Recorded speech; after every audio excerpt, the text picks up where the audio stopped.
Breaking news, grill fanatikusok, figyelem! Megmutatok ma nektek egy olyan sütőt és egy olyan ételt, ami nem lesz mindennapi. Az étel az nem lesz más, mint a Hawaii karaj, azaz egy Hawaii pizza beütésű húsos étel karajból, illetve rengeteg grillezett finomság. Ez egy gázüzemű, plancsának hívják egyébként, beltérben is lehet használni, már csak azért is, mert méreténél fogva szintén elfér. Nagyon jó az, hogy van egy lehajtható fedele, amivel ugye azt érjük el, hogy sokkal jobban, gyorsabban puhulnak meg, párolódnak át azok az ételek, melyeket a grill fölé raktok.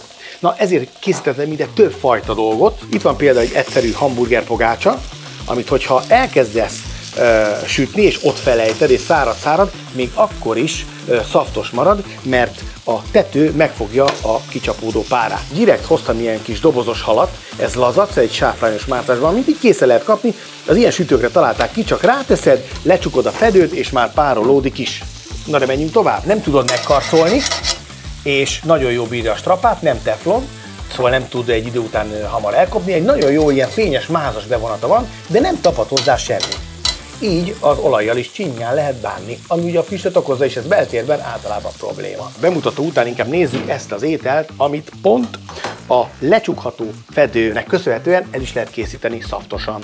A kiinduló pont az a karaj, nem tudom, hogy találkoztatok-e már ilyen karajfilével, le van hártyázva, tehát a külső fehér része az már nincsen rajta, és így hármasával van csomagolva. Ezt érdemes ketté vágni, vagy hogyha nagy embernek készítjük, akkor csak ketté csapni, így, hogy nem vágjátok teljesen át. Kinyitjátok, mint a könyvet.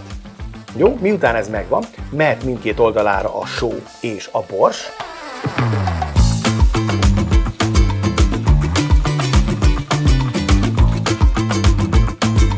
Ha megvan a hús, jöhet az ananász. Megkucoljuk, és meggrillezzük. Durvának hangzik, hogy ennyi selejt lesz egy ananásznál, de hát sajnos ezt másképp nem lehet megpucolni. A konzerv az pedig igazából nem grillezhető, mert túl lédús. Érdemes ezeket a kis barna dolgokat is levágni. Mehet a komposztba, ott jó hely van, és akkor igazából mehet a szelet.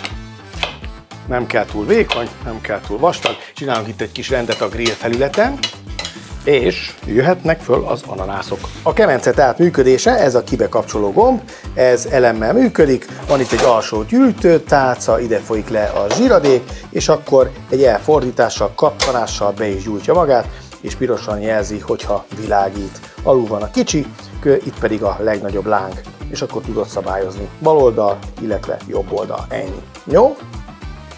És akkor ott sülnek benne a dolgok. Megyek is. Az ananásznak elég, látjátok, pár perc. Érdemes többször forgatni, mert akkor nem sül oda, ugyanis a jó ananász magas cukortartalmú, és hamar szépen tud grilleződni, mint azt láthatjátok. Így. Közben, ami már elkészült, én azokat leveszegetem. Nem tettem rá sót, és mondok egy újabb trükköt. Meggrillezitek natur, olaj, zsíradék nélkül, ráteszitek a sót, ilyenkor elkezd levetereszteni, és ami még fontos, hogy ilyenkor kell rácsurgatni egy kis olívaolajat, és akkor lesz a legfinomabb ízű a zöldség, illetve egyébként a gyümölcs is. Ananászt néha egyébként sóval is szokták fogyasztani, érdemes kipróbálnotok, akkor jöhetnek a húsok oda középre, mert hogy akkor most már állt egy picit a hús, föl lehet tenni a grillre, és látjátok, itt is olaj és mindenfajta zsíradék nélkül sütöm. Mindkét oldalát meggrillezzük, és utána jön a mutatvány. Na de, közben leveszem ide a halat is. Gyönyörű, és majd nyakon öntöm őket egy jó nagy adag mustárral, friss kenyérrel, és már lehet is enni. Tehát gyorsan elkészül és praktikus. Itt maradt egy kis zsíradék, és akkor ide föltolom a húsokat ebbe a szép kis szabba. Az ideális hőmérsékletet egyébként egy belső hőmérővel lehet ellenőrizni.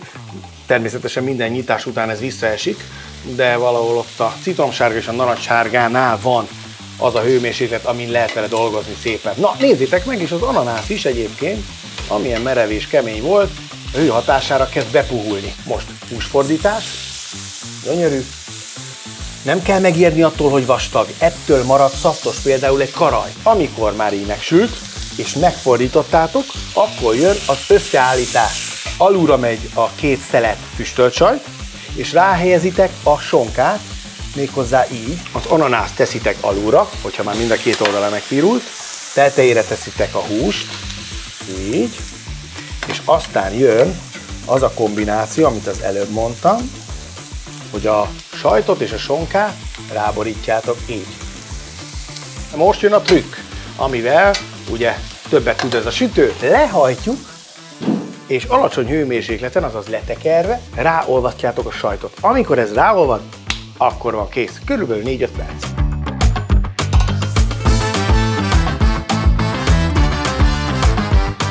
Meg is tálaltam itt hát a debreceniket ilyen utas ellátóosztályba mustárral, bár nem az a klasszik mustár van mellette, hanem dijoni, de nagyon jól néz ki, a tányér is onnan van egyébként. Hát itt van ugye a grillezett hal, spárgával, azokkal a zöldségekkel, amire csak sót és olívaolajat tettem. Isteni az íze, kijön a kápja paprikának ez az édeskés íze, nagyon jó. Készítettem édes burgonya pürét is, ezt tálalom köretként, lehet fagyiskanállal is az ilyen krémeket tálalni.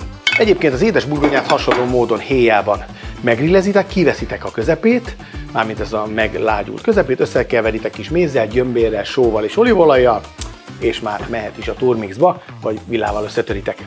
Jaj, jaj, hát kicsit túlment a cucc, nem kell ennyire megpirítani a sajtot, de így se rossz egyébként. Ti azért előbb vegyétek ki, igazán kiadós, lenyűgöző ízekben, hiszen ott van az ananásznak az édeskés, gyümölcsös kicsi savas íze, akkor ott van a karaj, a sajt, a füstölt sajt, illetve a sonka. Na, nem véletlenül választottam ezt a mai napra. Ez volt tehát a Hawaii karaj. Szép nyarat mindenkinek, sziasztok!